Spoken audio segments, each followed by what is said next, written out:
You can still hear me Oh, okay? you sound so good now. Yeah, I just switched over my system microphone to the Rode mic. Actually, I was talking to the three of us. How about now? Yeah, no, now you're using the microphone. That Okay. that sounds good. We are live and we're doing this thing. Um, Okay. so What you want to send me if we're doing it live, do you want to send me the link? I can tweet it for you. oh gosh, I don't even well because what I just tried to do didn't work. It didn't. I don't have a link at the moment. All Um, right, all right. but Are you yeah, sure are you sure we're recording then? oh yeah, we're live. People are already starting to Okay. pop in chat and all that. Oh, So okay, okay, okay. Good, good, good. yeah, no, it's all good. It's the YouTube changed the way that you do live streams now, and the way because I use this software called Slobs, and it's really really good. But YouTube just keeps jacking stuff around, and half of it doesn't work properly, so it'll fail a lot. So anyway, it is what it Okay. is. Welcome to chat, everybody. We are live with Charles Hoskinson, and I should do um, the announcement the way you do. We are live, ladies and gentlemen. I'm Charles Hoskinson. You are the winner of. No, I'm just kidding. Welcome to warm, sunny Colorado, and I'm there, joined here today by Crypto Crow. there you How you been? go. I forgot that part.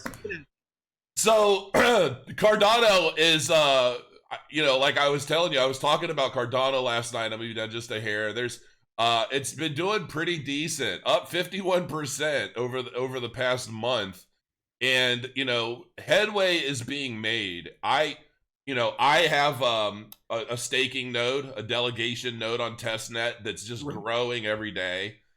And it's funny because we were having a lot of stability issues, and then you came on, did an AMA, and you were like, everybody's been on vacation. Like everybody's coming back now, and things are going to start clearing up and getting a lot better. And sure enough, man, within a matter of a couple of days, the nodes started getting stable. Everything started clearing up. We're getting consistent blocks now, consistent rewards. Right. Things are really growing. So I've learned to really pay attention to your AMAs because it's not it's not just you blowing shit all over the place. You're just right. Those AMAs really mean something. Well, I mean, we can certainly talk about the incentivized testnet. We were originally planning to launch it somewhere in mid-November, but there's just so many things that had to be pulled together and so much work that had to be done that we ended up launching it in late December, and that meant we launched it right next to Christmas. Literally, it came out the week before. And the problem with Christmas is it's just brutal to do a product launch around then. You lose about 75%, 80% of your staff, and they're just all on vacation. And even if they're there, they're not really there because they got friends and family and other things they got to worry about. So you really don't have any productivity until probably the first to second week of January. And then you start getting your wind in that third week. So we launched it, but we knew we had a big backlog, about 4 to 6 weeks worth of optimizations, bug fixes, tweaking and tuning that needed to get done. And we really started picking that up in the first week of January, and we're about halfway through that optimization. So tomorrow we have another release, Jormungandr 0.88. And every week we've just been doing a release. So the next week will be Jormungandr 0.89 and so forth. And actually, we have a bunch of stuff on the wallet Daedalus side, from stake pool ranking to other things to improve stuff. And we've just been holding off on releasing that till we get some more network stability. So if this upcoming patch doesn't solve it, the next one or the one after will probably get things where they need to go. And the wallet backend's looking pretty good, and Daedalus is looking pretty good. But we do appreciate all the patience people have had. I mean, it's kind of shitty if the software doesn't work the way you want it to. But it's important to manage expectations. The point of the incentivized testnet was never to be a retail product or a consumer product. The point was to build up a critical mass of stake pool operators and have a really frank discussion about the user experience, how delegation works, how infrastructure needs to be deployed. So these are super users. These are people that are comfortable with the command line. These are people that are comfortable with going into GitHub and filing issues. It's not your regular bear. It's a very special type of user. So given that was our target audience, they're very comfortable with things not working out of the box and some assembly required. What we're releasing after the ITN, shortly after the ITN stabilizes, is going to be the Haskell Shelly testnet, and that is the batteries included, and that's going to be the basic consumer product. And there, it's going to be nerfed. So you'll have a good user experience. It'll be one-click stuff, and it should just work out of the box for most people. And these are been built by parallel teams. So the Haskell team is a completely different team than the Rust team. They follow different processes and methods. The Haskell team follows formal methods and so forth. But we wanted to have something where we could talk about the business of staking, and we also could build up a critical mass of stake pools. And so the incentivized testnet was really the thing that allowed us to do that. And it's been really an overwhelmingly successful experience. And it's been great to actually see people staking, get real rewards, and to start that conversation. We're kind of humbled by the level of participation we've had. It's been really interesting to see because we check pooltool.io just to see how our node is comparing to others. And some of these nodes, I mean, it doesn't take long until you almost need a second node because they're growing so quickly.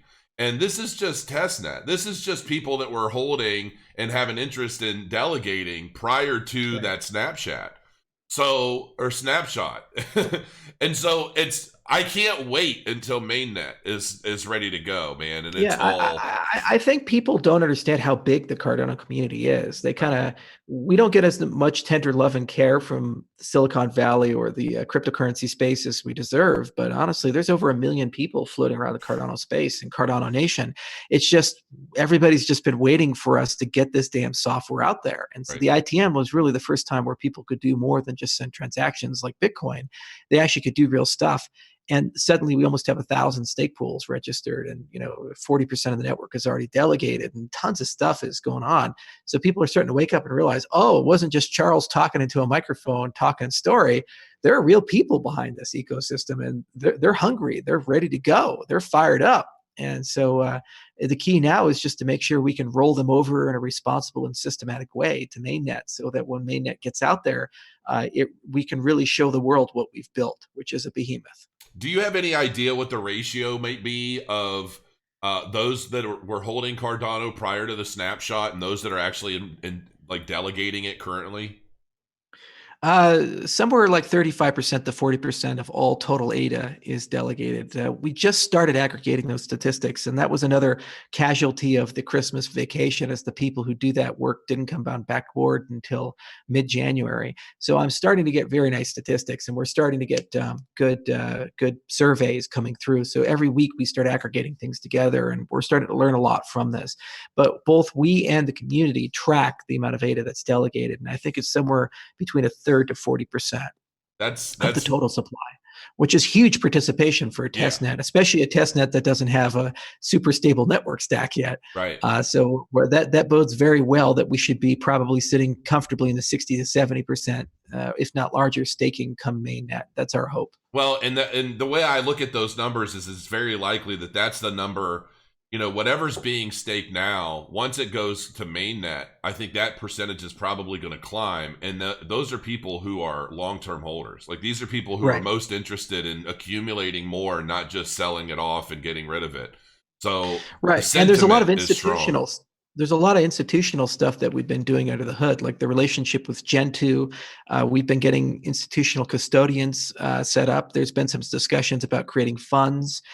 So there's a lot of stuff under the water that's happening right now. And the reality is that if you were to get like 2 cups of water, one would be almost completely full and the other one is kind of a little bit full, and that's proof of work versus proof of stake. And that's where we sit right now in terms of value and market position. There is a perception that over the next 24 to 36 months, a lot of water from the proof of work cup is going to be poured into the proof of stake cup, and there's going to be a great rebalancing of value in the space. So proof of stake is the next thing, and everybody's moving towards it. EOS is already there, Tezos is there, Ethereum is moving there with Eth2. We're there. Algorand is there. So what's going to happen is institutional guys are going to say, hey, we're going to basically take a portfolio of proof of stake currencies. So we'll take 20% of this currency and 10% of this one and so forth. The first major milestone is just make sure that we're in that portfolio and meaningfully represented, that we're a viable and serious contender. And we have to hit certain milestones. We have to be very good at communicating. We have to really broadcast our USPs. We have to get our documentation where it needs to go. But things are all starting to go from negative to neutral to positive in terms of a lot of our KPIs. And they're not where I need to be yet. but we're certainly beating that drum every single day. And it's nice that not only we are beating the drum, but Emergo's beating the drum, and the Cardano Foundation's beating the drum, and our community is beating that drum. So we kind of have a small army waking up every day, trying to wake Cardano up and get it where it needs to go, and make sure that we can capture some of that wave for the proof of stake tsunami that's coming for the space. Yeah, I've been actually kind of preparing for that myself a little bit, because it's I still have my big old 6 GPU Ethereum network mining rig out there purring away, heating up my entire downstairs. And it's just a bigger, look, in the grand scheme of things, if I can drop $3,500 on a mining rig and burn through electricity, or I could just buy a bunch more of a particular coin and stake it and grow, which is going to be the easiest for newcomers. So I definitely think that that's going to be a big win here moving soon. Now, in terms of I've got a pretty decent list of questions. I mean, there's not a whole lot of them, but I can imagine that the answers to them are going to be pretty significant. So right now, there are obviously haters, right? There are people who they're always looking for a reason to try and knock Cardano down, right? And I'm not even speaking about one particular person. You just see, I would say there's a very, very small handful of people that are trying to be as loud as they can, which to me tells me that these people are holding something else, right? They didn't necessarily get into Cardano. They never really understood it. And so they're trying to keep the competition at bay. That's honestly the way I look at it. And so, one of the big things that we're looking at, obviously, is Shelly. Do you have any anticipation right now as to when the testnet will conclude? And then, because people are asking, when will I actually be able to claim my rewards? Well, obviously, that's right. I'm assuming that's going to be at the conclusion of the testnet and the full mainnet for Shelly. That's exactly right. So, we're right now going through a major overhaul of the software, and, we're starting to release stuff. So, for example, the OBFT hard fork and the Byron reboot is the first major milestone in terms of getting that Shelly stable code base to mainnet. So all of the Shelly Haskell code has been built on this Byron reboot code base, and we've been working on that basically for a year and a half. We were #1 in terms of commits on GitHub for any cryptocurrency project. So the enormous amount of developer activity was pushing that direction. One of the things we've historically been very bad at, however, has been estimation. And there's a variety of reasons for that. One, going from science to formal methods to code is very hard. Two, we haven't exactly had the best product management or process management historically. And three, we've had some turnover in the engineering core, because we've discovered that some of the people that we brought on board were perhaps not the best people to do what we need to do. So it did take us quite a bit of time to stabilize to a point where we felt very comfortable with our processes, our methodology, our developers, our QA, and the way we handle estimation. And now we've got to a point where when we say internally it's going to happen on date X, it's not the situation where there's a 6-month delay. It's more like what happened with the ITN, for example, where we said November eternally, and then it turned out to be December. That's not really like so far off. It's not going to kill you. So we'll have probably firm dates for the exact launch date of the mainnet within a very high certainty band, like 80%, 90% by the end of February. And it's not too far off. It's just fair. A situation, it's just a situation where, there's just a lot to do. I mean, it's one thing to write the code, but then it's another thing to get all the code integrated with all the other infrastructure, make sure, for example, we have ledger support is maintained, get multi-sig where it needs to be, get our exchange partners on board, get the Explorer infrastructure. There's a whole constellation of software that sits around the Haskell node that we've constructed, and you can't just flip a switch and say, okay, it's Shelly. You actually have to roll it out over a series of upgrades. So February, we're going to see 2 major upgrades, the OBFT hard fork and basically shipping the new network code, the new Byron code, the new ledger rules, and all these other things. And once that's in market, then that's the code base that we're actually building Shelly with. It's going to be very easy for us to move from that to actually turning on the Shelly mainnet. So how will the Shelly mainnet be rolled out? Well, the incentivized testnet was all about alpha, and it was all about basically building up stake pool operators and really having a deep conversation about the economics of the protocol, the user experience, the actual business of staking.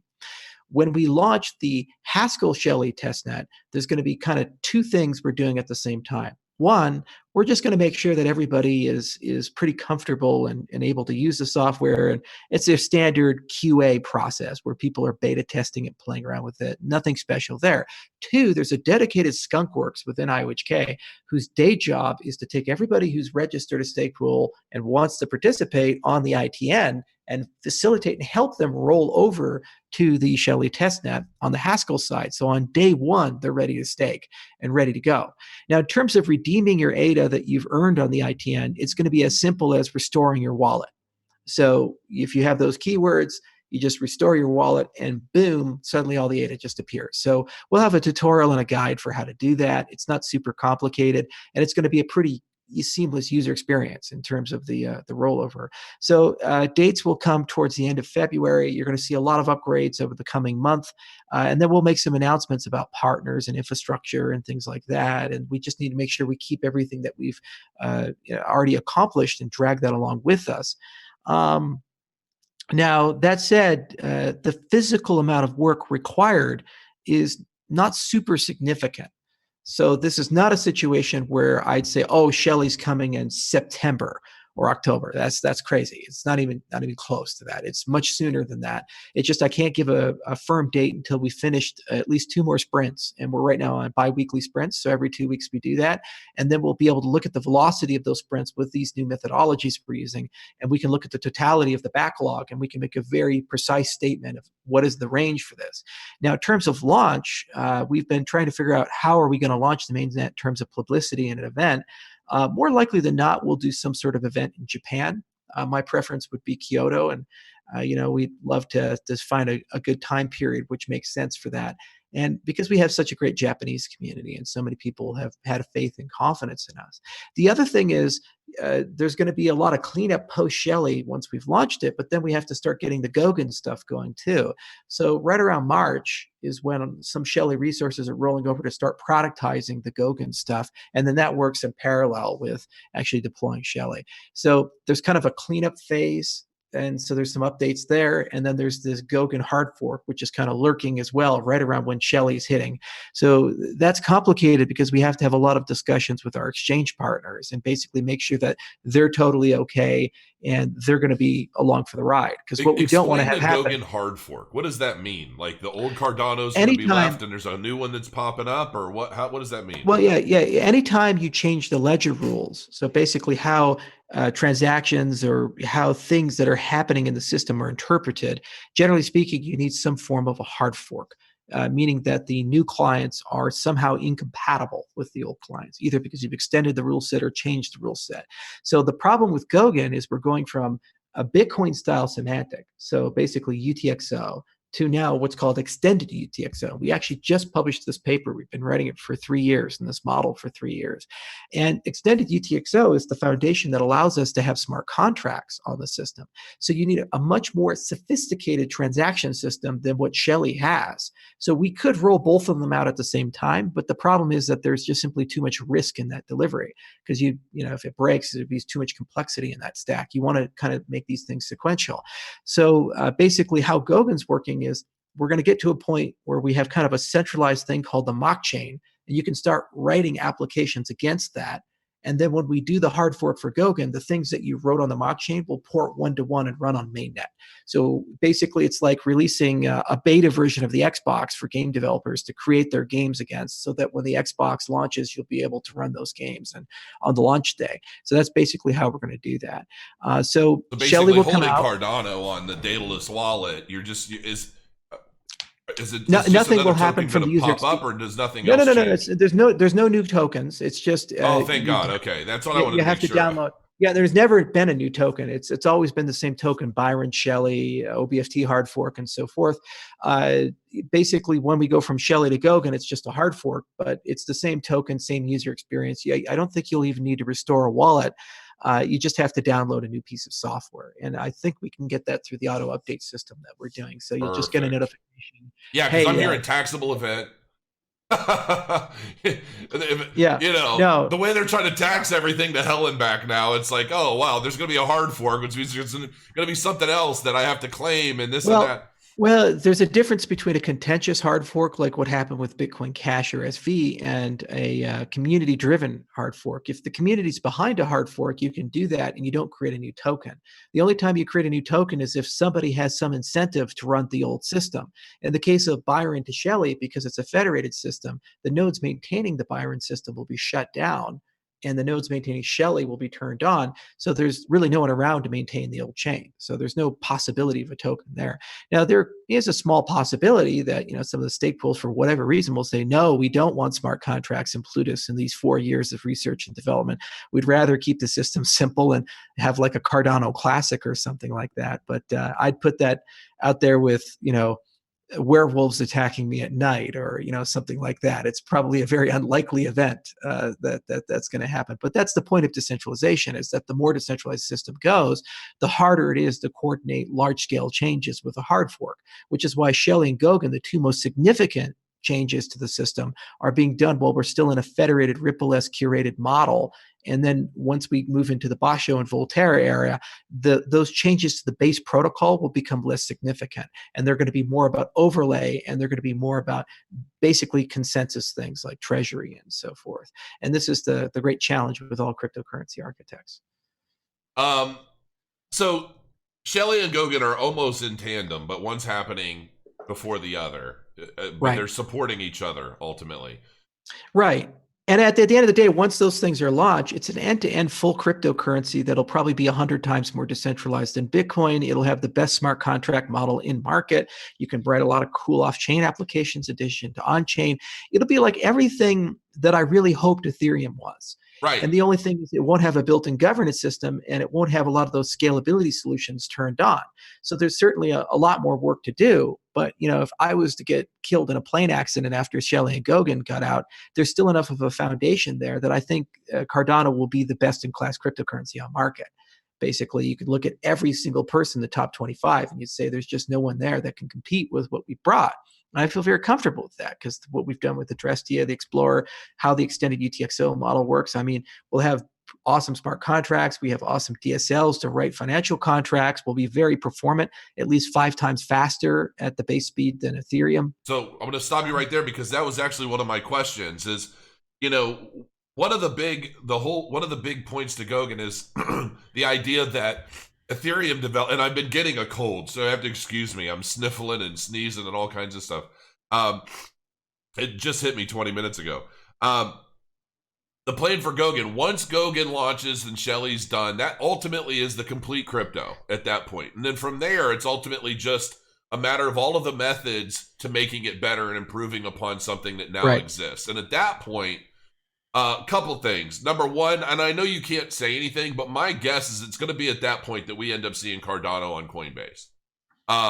Just because I'm assuming that based off of their regulatory requirements and things like that in order for them to list it, they want to see decentralization first. Well, I mean, I can't really talk too much about Coinbase, but I can say that Coinbase isn't just an exchange. It's a collection of things like OTC services, analytics, trading, custody solutions. There's a whole web of stuff that lives in the Coinbase ecosystem, and it really is a high threshold to get listed on that exchange, and that's going to come at its own time and our own success.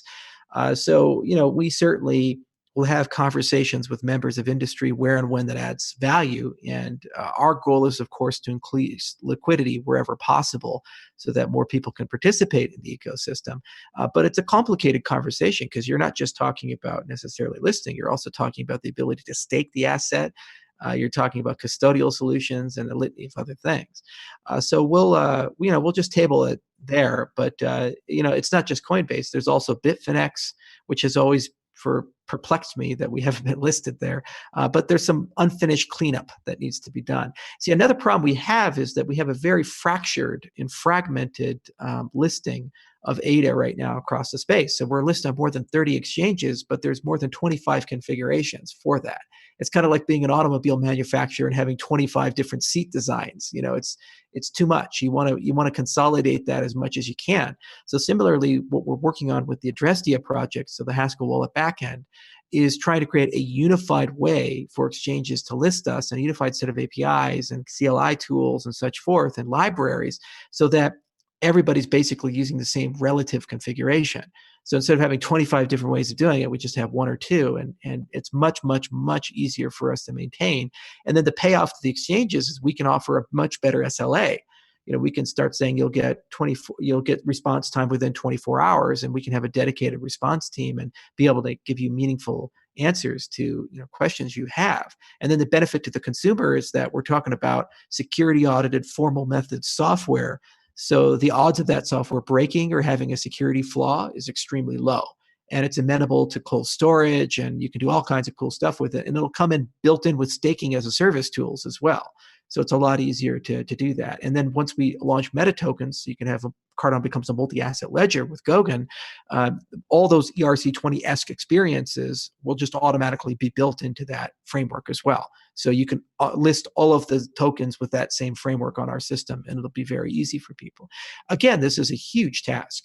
There's an enormous amount of things to do, and there's just portability. I mean, Haskell code historically has not been very portable, so we invested very heavily into allowing people to compile Haskell to JavaScript through the GHCJS program, so it can run in the browser, and then also compile Haskell to WebAssembly, so it can run in that operational environment. I mean, literally, we've put over a year of engineering time and effort and money with partners into these programs, just so that we can improve the portability of our code.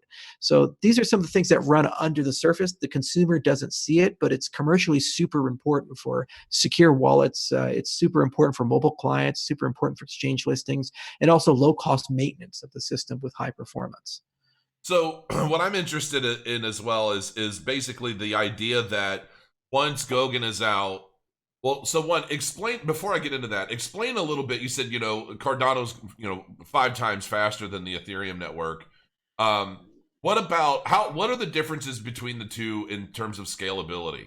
Obviously we know Ethereum struggled with scalability for a long time, and I know that Cardano's been developed with that in mind. What will the capabilities of the Cardano network be over Ethereum moving forward once these two main things have launched?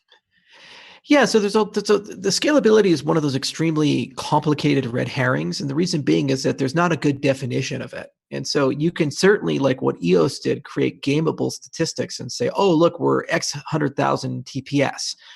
And then you start saying, well, what about various network conditions, or what about different types of transaction payloads, or what happens when you have finality over TPS rate? You want to be able to have fast settlement.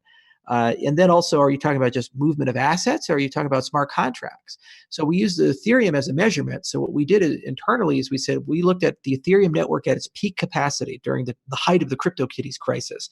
And we used that as a standardized benchmark. And then we looked at Cardano under that same type of load. And we said, well, our consensus protocol, our network stack, and its current iteration, unoptimized, we do about 5 times that. We have a big benchmarking framework we created called Prometheus. If you want to go to our GitHub repos and see it, it has those things built into it. That said, the way to get true scale is to build a composition of things. So first off, you separate microtransactions and just the movement of raw money and these types of things into systems that are built for that. So layer 2 protocols like Lightning-esque type of stuff or things like that are very well suited, because you get fast finality, you can get privacy, you can get a DEX in there, and you can get super high throughput, like hundreds of thousands of TPS in that model. But they're not necessarily super well suited for very complicated bespoke transactions with lots of contingencies or interaction built in that. Then on the base ledger, you kind of have like 2 different smart contract models. You have this world state model that Ethereum has, and then you have this new model we've created, Extended UTXO. Extended UTXO is super easy to shard and parallelize, and it's super easy to do all kinds of things to make that optimizable and scalable. Okay, so you can run it in different systems quickly. World state, not so much, because the way the system is built, you kind of have to have a God's eye view of the whole system. This is why F2 has been so complicated, and they've had such a hard time sharding that system, and it's taking many years for them to do that. So we start with the things that we know we can optimize, and the layer 2 solutions we know we can bring in, and that's a huge bang for our buck. And then we gradually bring in ledger-based sharding, and then we gradually bring in technology like improvements to the network stack, pushing things into a pub sub model, and the introduction of more sophisticated scalability structures like recursive snarks. Those things together allow you to actually have a very comprehensive system. But then again, it comes down to, well, what is your benchmark? Is your goal to overcome Visa? Is your goal to overcome MasterCard? Are you just looking to be faster than the incumbents in the marketplace? Is your goal to keep relatively good performance regardless of how many users come into the system? Do you want to have a truly scalable system where as users come in, they provide more resources like BitTorrent? These are a lot of the questions you have to kind of work your way through. So this is not just a Cardano IOHK question. We've actually had a lot of discussions with our competitors and other people in the industry about what would it look like to create a standard benchmark suite. It's almost like, remember when graphics cards came out and they said, well, how do we benchmark these things? And so they created 3D Max and all these other benchmarking suites to be able to compare NVIDIA cards and AMD cards and a litany of different scenarios.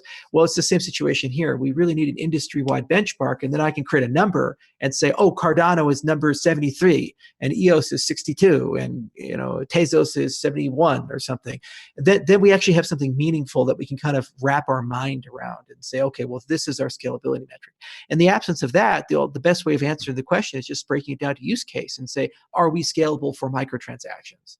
Are we scalable for payments? Are we scalable for complicated multi-agent smart contracts that have delayed settlement because of contingencies?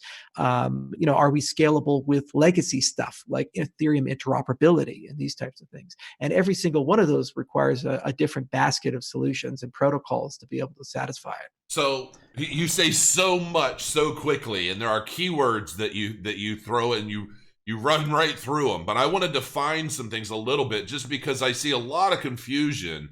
Here's the thing: you're such a genius, Charles, and you speak so quickly, and I feel like a lot of people get lost. So it's more difficult for some people in the general public to find value because they don't understand what a lot of these things mean.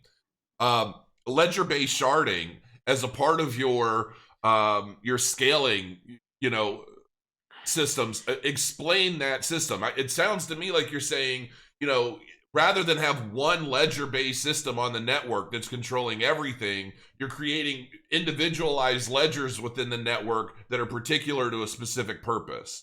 And then somehow that data is being carried you through. You have to keep it simple. The problem with Ethereum is they've always started from the philosophy of boil the entire ocean, and then after we've done that, we're done. No, you just go build something like what Ethereum or Bitcoin should have been with their 1.0. So best-in-class UTXO wallet, best-in-class way of handling ledger rules, best-in-class way of updating the system, best-in-class consensus protocol that is as fast as it's going to get, and best-in-class network stack. Just doing that alone, you probably have a 5 to 10x on performance over all the incumbents for every use case that you can imagine. Then you say, what is the lowest hanging fruit for people who are using the system? So first, you have to have a solution for what happens when we have the long tail of multi-asset. So we go from one native token, ADA, to having thousands of currencies on our system. How does the system perform as we keep adding new currencies to the system? And what does that degradation look like? And how do we make sure that that's manageable so this can be truly a global scale system? And then you have to be able to take the most spammy, lowest value stuff that tends to bloat your system and drag its performance down, and make sure you have an avenue for handling that. And then you ask yourself, are you really going to have 50 to 250 transactions per second that are high value? And when you look at Visa, MasterCard, you look at all these big systems, to be honest with you, they really don't have that kind of load. How many $10 million transactions are happening on Amex, or $500,000 transactions are happening on Visa? Not many. Right. It's mostly the $5 at the parking lot for parking, or the $6 at 7-Eleven or something like that. So if you push all of that stuff to an overlay protocol and just do it there, then that alone means that you're probably sustainable and stable for quite a bit of time. Then when you go into ledger sharding, the problem with ledger sharding is now you have introduced a whole bunch of demons that you don't want to go down. You go from high security, 50% Byzantine resistance, to at least a third to a quarter, depending on how you set up the scheme. Then you have availability problems where certain shards are not going to be available. And then you have these game theoretic things where people can kind of game the system in a way to force the system to lose performance. So when you have Byzantine actors attack a sharded system, you don't have linear degradation in performance. You have exponential decay in performance. So attacks are much more significant and hurtful on sharded systems. So you can get this great peak throughput, but when things are working wonderful, but if your network and your actors within that network aren't doing their job, or you're under bizarre loads, then suddenly you get less performance than if you had a single shard system. So maybe it's just better to make the block size larger and require more bandwidth. And suddenly your TPS rate goes up because you have larger blocks, and introduce concepts like fountain codes or other things to deal with that. So we have a whole group of people that think about that stuff. That's Matthias Fitzi, and he wrote a paper called Parallel Chains, which kind of talks about what you can do for ledger-based sharding. But it's really a bad idea to start there. You start with the best-in-class single shard ledger and make that as fast as you can and as optimized as you can. Then you put a great overlay protocol on top of that, and those two things alone probably are going to carry you home for the next 24 to 36 months, which gives us far more time to have a discussion about how will we gradually roll out sharding in a way that makes sense to the entire community. And to be honest with you, there's an enormous amount of money, time, and effort that everybody in this space is investing in this topic, and it's an ongoing thing. We're learning a lot, but it's going to take quite a bit of time to work your way through it. The other thing is that the minute that you start sharding, then you start getting much more reliant on coordinators and serializers and special actors inside the ecosystem. So you tend to centralize the system around a couple of gatekeepers who basically provide, something to keep the system together. Then what happens when you talk about services like oracles and other people who are building bridges to external systems? Some of the shards may actually not have access to those things depending on your network topology. So you actually centralize the system. So premature centralization, premature optimization, premature sharding, it's not going to do anything for you. If I launch 5 to 10 times faster than Ethereum, and I launch with a very good micropayment solution that allows me to deal with these dust transactions, and I can handle multi-currency in a nice way, I don't think we're going to have any bottleneck issues with Cardano, even if we absorb all the traffic that EOS and Ripple and Ethereum and Bitcoin have. I think we're perfectly fine. Well, that's good, because that leads me into my next question. And for those of you guys out there watching, make sure you subscribe and hit the like button so that everybody else can enjoy this information as well. This is a boatload of good stuff. I'm going to have to go through this again and decipher half of it, but I'll get through it. So we've already addressed some of my questions just in passing. One of the things that interests me the most is the idea that we're going to have a faster network, a proof of stake network, and, obviously the smart contracts and the ability for Ethereum dApps and applications to be able to migrate over to the Cardano network and further build from there. And I'm curious to find out, and I hopefully you can say something, but I'm curious to find out if there's anybody waiting, if there are any major applications or companies or anybody. I know you've touched on New Balance and your testing with them, for counterfeiting. With everything going on with Trump right now and Bezos and Amazon and the counterfeiting, that might be a phone call to be made if it hasn't already. I mean, how could and I'm basically, what I want to do here is I kind of want to demonstrate or give people an idea as to how Cardano could most benefit such a major use case such as counterfeiting. So when Amazon says, okay, we have to really, clamp down on the counterfeiting that's going on our website, how could they utilize something like Cardano to address that issue to be more in compliant with what Trump's demanding? So, we call this the Bobs internally, and Aparna and other product people worry about this all day long. So when Bob comes to your company, Bob doesn't say, hey, I need a blockchain in this particular type of token and these characteristics and this TPS rate and blah, blah, blah. They never do that. They say, I have this issue. 30% of my stock is counterfeit by the time it gets to the consumer, and I can't detect it, or it costs this much money, or it lowers my brand value, blah, blah, blah. They come with an ask, a problem statement. And that can be everything from how do I prove my crops are fair trade to how do we ensure that we have secure voting in our jurisdiction. So what we have at IOHK is a dedicated commercial team. We have a commercial director. His name is Jerry, and we have what's called the PSG group. It's led by Tom Flynn, and it's a professional services group. And basically what they do is solutions architecture. So when New Balance came to us, they said, hey, we would like to pilot for authentication. And we said, great. And so the PSG sat down and built a bespoke solution and then deployed that solution on Cardano. So right now, our commercial team and our PSG team is working with a lot of people, and we're having a lot of discussions about how do we build great solutions for Cardano. And what this does with Cardano, and what this does is it gives us an opportunity to change Cardano before launch so that it is more amenable to a whole family of solutions. So you look at things in terms, do you have a good identity play? Do you have a good supply chain play? Do you have a good, record management system for credentials and health records and land titling and so forth? And then those are stubs. And what we're building up is a corpus of those stubs. And then we have a litany of launch partners that we're working with that when we announce Goguen and we give a date, they'll be right up there on the stage with us, just like when you launch the Xbox, you have Halo with it, right? You have that launch partner in the very beginning to help kind of motivate the momentum for the platform. We can't announce any at this time because we're still hashing out basically how these commercial relationships are going to work. And from the IOHK Cardano Foundation perspective, these things are more pedagogical and more to show the capabilities of the platform. The closest analogy I can give you is something like I'm the creator of the Oculus Rift or something like that. So I'm going to create a family of VR applications to kind of show off what I can do. But then somebody else is responsible for building real commercial applications, the full games, the full experiences actually sell for money on the system. So similarly, that's what Emergo does. With the CFIOHK, we're about experiences and capabilities and tutorials and pedagogy. We're kind of showing off what we can do and leaving a lot of slime trail there so that people can follow that and use that as a reference to do their own stuff. What Emergo does is they actually have a bank account, a venture fund. They can open up their wallet and say, hey, let's invest in you. And by the way, we'd like for you to build on Cardano.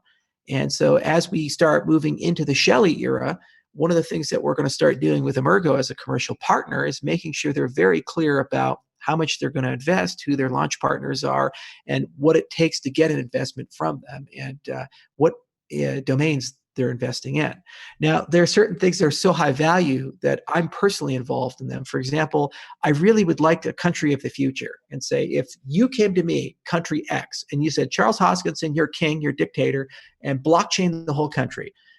Basically, I want to have in my back pocket a step-by-step way of doing that, kind of like what Estonia has done for their country in terms of their digital services. And so we're looking at several countries as pilots, candidates, like Rwanda is a potential country, Georgia is a potential country, Mongolia is another that we could potentially use. But basically there, it would just be an end-to-end solution and say we can literally pull a whole country, all of its services, from how it handles its payments to how it handles identity to how it issues its currency to how it does voting to how it handles land registration to how it handles contracts. Whole thing, whole banana can be done on a blockchain. And here's how you do it. And here's a framework for doing it. We can go sell that. So that's an example of a product and project that I'm personally involved in and working very hard on. And there's several others. Like I need to make sure we have an Oracle standard, a multi-asset standard for Cardano. I need to make sure we have a solid identity standard and a good way of handling metadata, because these are the bread and butter of being able to build good dApps, good experiences. But then Emergo is actually responsible for finding those partners. The good news is we're so loved that even not looking too hard for partners right now, we've had a lot of people come to us from all over the spectrum, from rock stars to Fortune 500 companies to others, and just basically say, hey, can we run a pilot? Or we'd love to do something, or we're really curious about your capabilities compared to your competitors. Now, as a final point, we started a relationship with PwC specifically to create a unified commercial policy before the end of March. So we're right now starting the workshopping process, and within about 6 weeks, we should be done with that. And the output of that process will be putting us in a really good position so that we have a common language that we can use to talk to Fortune 500 companies, governments, and other actors, and we can use that as part of our commercial strategy to bring people into the platform before Goguen launches. So we have a lot of people working real hard, and I think we can be quite competitive when we launch with a nice portfolio of launch partners. I mean, nothing substitutes for time, and you need organic growth. Ethereum took more than 3 years to get to where it's at, and it'll take us some time to get to where we need to go. But at the end of the day, our pitch is very nice. We're faster. We're built with formal methods. We're built with peer review. There's a meaningful, coherent way for how the protocol is going to update itself. There aren't strong cults of personality floating around, so you don't have to worry about the Craig Wrights or these other things. We're not a very contentious community. Everybody seems to be aligned and positive, where you have sustainability built into the ledger. You can run the whole system for 10 kilowatts of power, and it pays for its own bills. And there's a clear roadmap for how the system can tackle all the major problems our space is running into, from how do you get regulated, to how do you get resistant to quantum computers, to how do you get performance, to how do you get better smart contracts, to how are you interoperable with legacy systems. These are things we know how to do very well. And we're doing it in a very collaborative way, working with the European Union, working with our partners, working with the academia, working with our community directly. And they know that there's a steady, consistent hand in the leadership structure here where we've never wavered. We've been consistently doing this for 5 years, and we've dealt with enormous challenges and ups and downs. And despite all of that, we never shattered and had scandals or other things like our competitors. So we think there's a very strong case we can make for people to build on the platform. And we just can't wait to make that case once we're just a little further along and we've brought in some better partners to help us make that case. I can't wait either, Charles.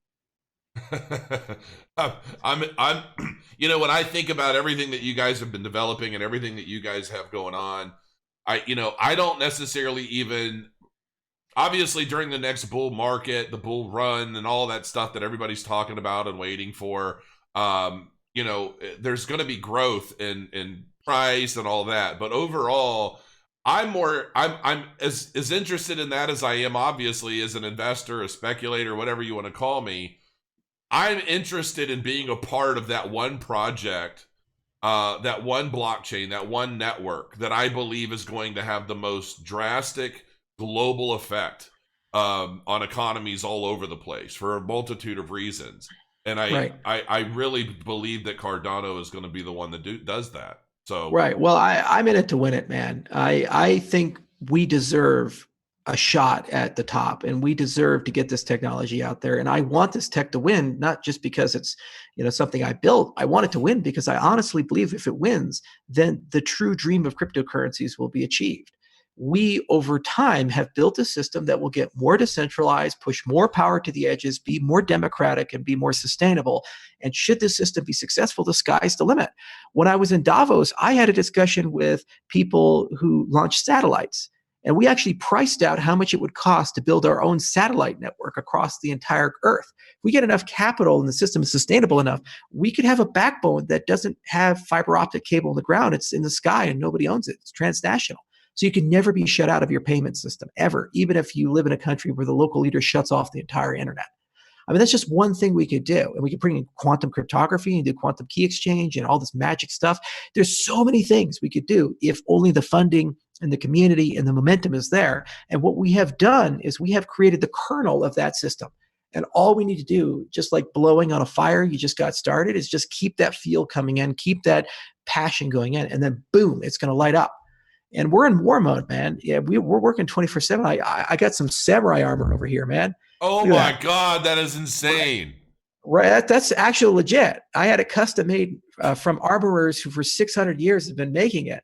And I bought that for a damn good reason. I didn't buy it just to have armor in my office. It's to remind me every day that this is a fight. Right. And it's not EOS and Tezos and Bitcoin and Ethereum versus Cardano. This is the old system versus the new system. And what I do not want to have happen is that we dress up the old system in new clothing and we pretend like it's the new system. Right. If the Ripples of the world or these other guys win, that's exactly what it is. You'll have no control over your money. You can be shut out at any time. Regulation will be built into the ledger, and it's basically banking 2.0. Right. And when we go to a cash-free economy, you have less rights, less control, less privacy than you have today. That's not a world I want to live in. I want to live in a world where you have total control over your identity, your data, your privacy, and your money and your property. And if we can't preserve that, then we don't deserve to be here. What's the point of all this stuff? I spent years of my life with the top scientists in the world writing more than 50 papers our company wrote to basically get an understanding of what does the science and the technology need to be to bring a world like that into place. So we're fighting the good fight. We want to win because we want people to compete with us on these terms. And even if we lose, i.e. Cardano's not the top platform, the platform that wins will have the same principles and the same design and the same view of where the world should be. And we have a very small window of time, maybe 5 years or 10 years to get this stuff set in. Then it's set, just like Bretton Woods is set. And for the next 5 decades, we're going to have to live in this system. Well, that's the thing. You're looking at this whole thing in the best way possible. The public is looking at everything in terms of days, weeks, months. You're looking at things in terms of, months, years, decade. This is globally changing technology, and a lot of people are looking at this specifically as an investment opportunity. When can I make X amount of money back? They're not looking at it as I'm going to make money because these things are going to take place and transpire all over the globe, and so they're not looking at the long-term picture.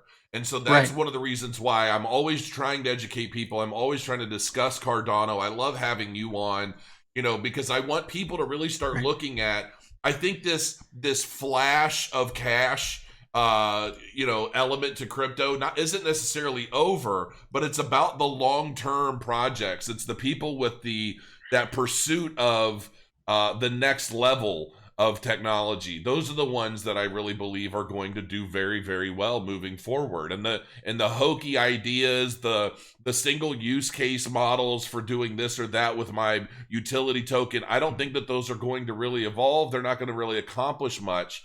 And I really think it's going to be the trailblazers that really change the world. So Right. I've got one last question for you, and then I'll let you go because I'm sure you're busy. And I I talked a little bit about the banking, the central banks, and getting these development kits for creating their own blockchains, their own cryptocurrencies.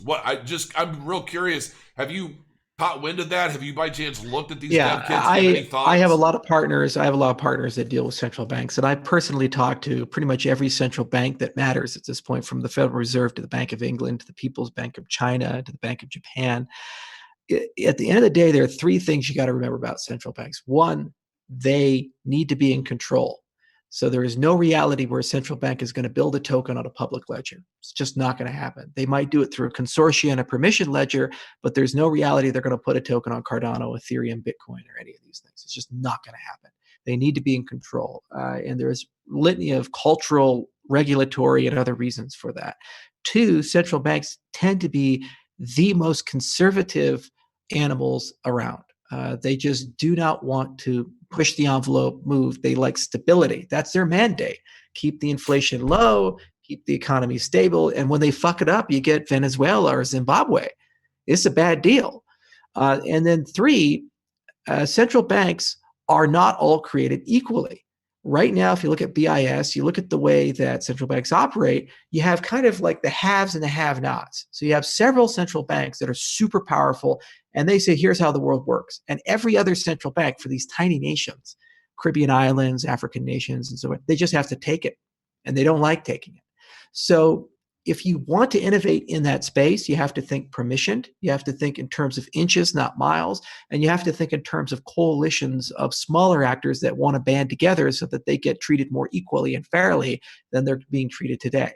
The single best person in our industry to have those conversations and has been having those conversations for half a decade is Gabriel Abed from BIT. He was the first guy to actually start working with central banks as a cryptocurrency entrepreneur. He created the digital dollar standard. And they actually have relationships, I think, with 4 or 5 central banks at this point, from the Eastern Caribbean Central Bank to others.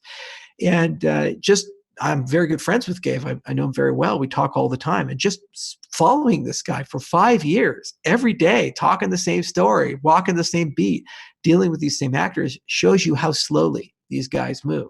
So we can, of course, have a conversation about capabilities. How do you have private currencies, private ledger, private computation? How do you get high-performance permission settlement systems? How do you build regulation into a transaction, et cetera, et cetera? We can do all that stuff. And we've certainly had those conversations with central banks.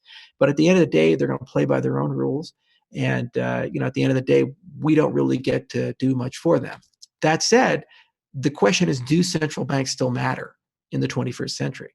If you got your payment system, your identity system, a stable coin, let's say you live in Ethiopia, for example, or Tanzania, or Nigeria, and you have a currency that has the buying power of the US dollar, everybody accepts it. You can store it much more safely than you can cash, carry it with you, even if you have to flee the country. Would you rather have that currency, or would you rather have the local currency that decays 15% per year, and you have to carry lots of cash, and there's not a lot of digital payment systems, and there's capital controls? You'd much rather have the transnational currency. So I think this is our opportunity to get 3 billion customers, because there's a big chunk of the world that lives in that reality. And then we can build an alternative settlement system, an alternative financial system to the central bank system. And then you have a very different conversation with the central banks. You're saying, look, guys, you do nothing, you're dinosaurs. You're going to go extinct. No one's going to use government money. They're going to use transnational cryptocurrencies. So the only question is, Do you want to get on board or not? And if you don't get on board, you're going to go to the way of the newspapers when the internet came out. And there's 3 billion people trying to put you out of business. If we go to them right now, we're saying, hey, I know you have all the power, you have all the control, you set all the rules, but can you, for the greater good of society, you just change yourself? And they say, there, you who is unwashed, we're not going to pay anything. Right. So I just hate those conversations, man. Right. And I mean, I had dinner with the Prime Minister of Georgia, the former Prime Minister of Georgia. This guy's a brilliant guy. He wanted to create a digital currency for his country. And it wasn't his country that got to decide this. It was the IMF. And they said, yeah, I know you guys can't do that. So, even when you have sovereignty, you're the head of state, your country wants to do something. Sometimes international coalitions get together and they're like, nah, maybe next year, or maybe later. So the only way we're going to get past that is to grow out of it and build an alternative system. And then we can use that as leverage to kind of force these big power brokers down into a new model.